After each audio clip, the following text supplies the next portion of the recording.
আসসালামু আলাইকুম বন্ধুরা। ছোলার ডালের মধ্যে 1 কাপ দুধ মিশিয়ে যে এত মজার রেসিপি বানানো যায় আর এত সহজভাবে বানানো যায়, আপনারা তো দেখলে অবাক হয়ে যাবেন। সকলের খুবই পছন্দের একটি রেসিপি, যেটি আজ আমি আপনাদের খুব সহজভাবে শেয়ার করব এবং খুবই টেস্টি হয় এইভাবে যদি একবার রেসিপিটি বানিয়ে নেন।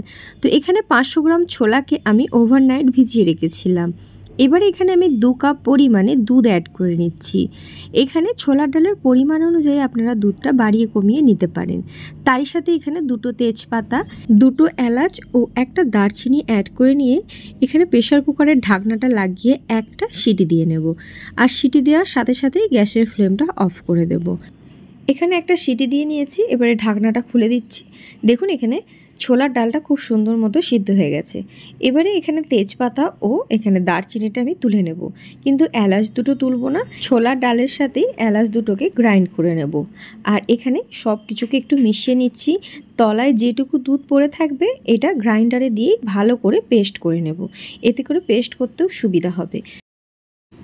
এখানে সমস্ত ছোলার ডালটাকে খুব ভালো মতো গ্রাইন্ডারের জারে নিয়ে গ্রাইন্ড করে নিয়েছি। দেখে বুঝতেই পাচ্ছেন কতটা সুন্দরভাবে এখানে ছোলার ডালটা গ্রাইন্ড করে নেওয়া হয়েছে। অপরদিকে একটা আমি কড়া বসিয়ে নিয়েছি। এর মধ্যে আমি 1/4 কাপ পরিমাণে অ্যাড করে নিচ্ছি ঘি। আমি প্রথমে 1/4 কাপ পরিমাণে দিচ্ছি, আর যদি আমার প্রয়োজন মনে হয় তবে আমি শেষের দিকে আবারও কিছুটা ঘি অ্যাড করব।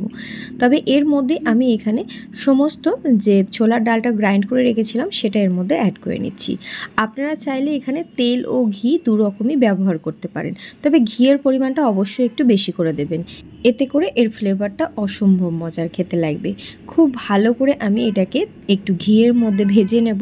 তো তারই সাথে একটু সামান্য ফুড কালার অ্যাড করে নিচ্ছি। অরেঞ্জ ফুড কালারটাকে দিয়ে খুব ভালো করে ঘিয়ের মধ্যে ছোলার ডালটাকে ভুনে নিতে হবে। প্রায় 4-5 মিনিট মতো আমি এইভাবেই প্রথমে ছোলার ডালটাকে ঘিয়ের মধ্যে ভুনে নেব ভালো করে। আর দেখুন ছোলার ডালের মধ্যে কিন্তু একটা সুন্দর কালার এসেছে। এটা যত ভুনতে থাকবেন কালারটা কিন্তু ততটাই সুন্দর আসবে। প্রায় 5 থেকে 6 মিনিট আমি এইভাবে ভালো করে এটাকে ভুনে নিয়েছি। এবারে মিষ্টির জন্য আমি চিনি অ্যাড করে নেব। এখানে মিষ্টির পরিমাণটা অবশ্যই আপনাদের টেস্ট অনুযায়ী বাড়িয়ে কমিয়ে নিতে পারেন। তবে আমি প্রায় 3 কাপ পরিমাণে এখানে চিনি অ্যাড করেছি। খুব ভালো করে চিনিটাকে আমি ছোলার ডালের সাথে মিশিয়ে নেব। এখানে বাকি চিনিটাও অ্যাড করে নিচ্ছি। তো আমার এখানে টোটাল 3 কাপ পরিমাণে চিনি লেগেছে। তার সাথে খুব সামান্য একটু লবণ অ্যাড করে দিচ্ছি। যে কোনো মিষ্টি জাতীয় খাবারে সামান্য একটু লবণ অ্যাড করলে মিষ্টিটা আরও বেশি এনহ্যান্স হয়। তো খুব ভালো করে সব কিছুকে মিশিয়ে নিয়েছি। আর এখানে দেখুন অনেকটা লিকুইডি ফর্মে চলে এসেছে, মানে চিনিটা খুব ভালো মতো গলে গেছে। তাতে কোনো অসুবিধা নেই, এটা কন্টিনিউ নাড়াচাড়া করতে করতে কিন্তু একদম টাইট হয়ে আসবে।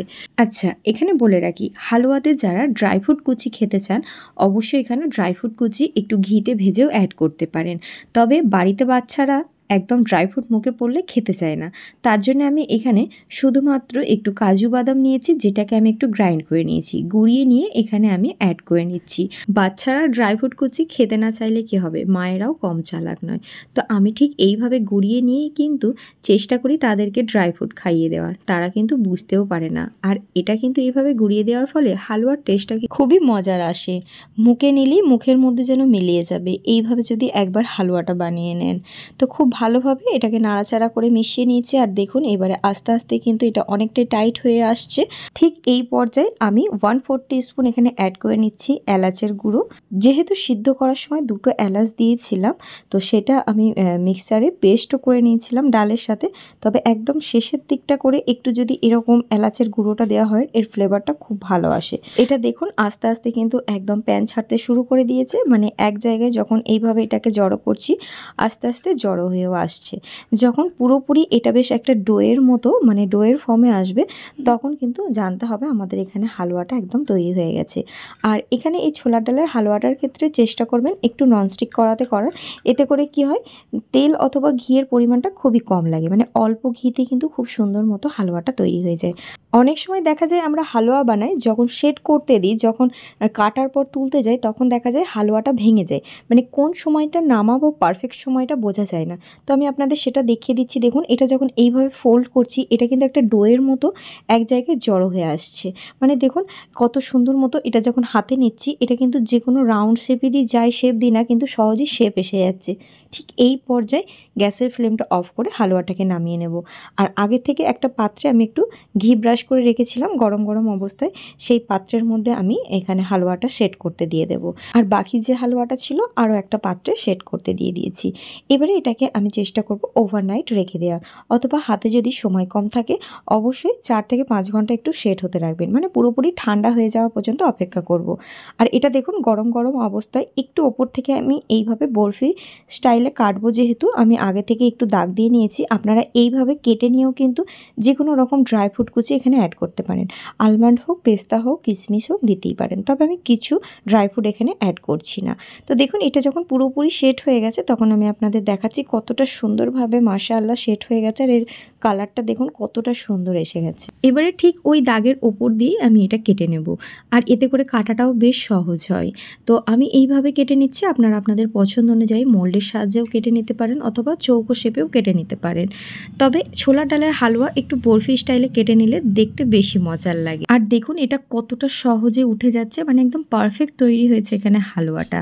আর খেতেও হয়েছে অসম্ভব মজার। বাড়ির ছোট থেকে বড় সকলে খেতে খুবই পছন্দ করবে যদি একবার এইভাবে হালুয়াটা বানিয়ে নেন।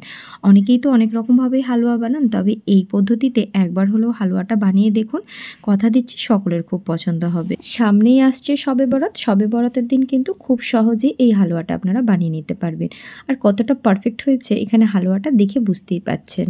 হালুয়াগুলি এতটাই সফট হয়েছে মুখে নিলেই মুখের মধ্যে মিলিয়ে যাবে। খুবই সহজ ও খুবই মজার এই হালুয়ার রেসিপি ভালো লাগলে অবশ্যই আমার ভিডিওতে একটা লাইক করে দেবেন। আজকের মতো আসি বন্ধুরা, আল্লাহ হাফিজ।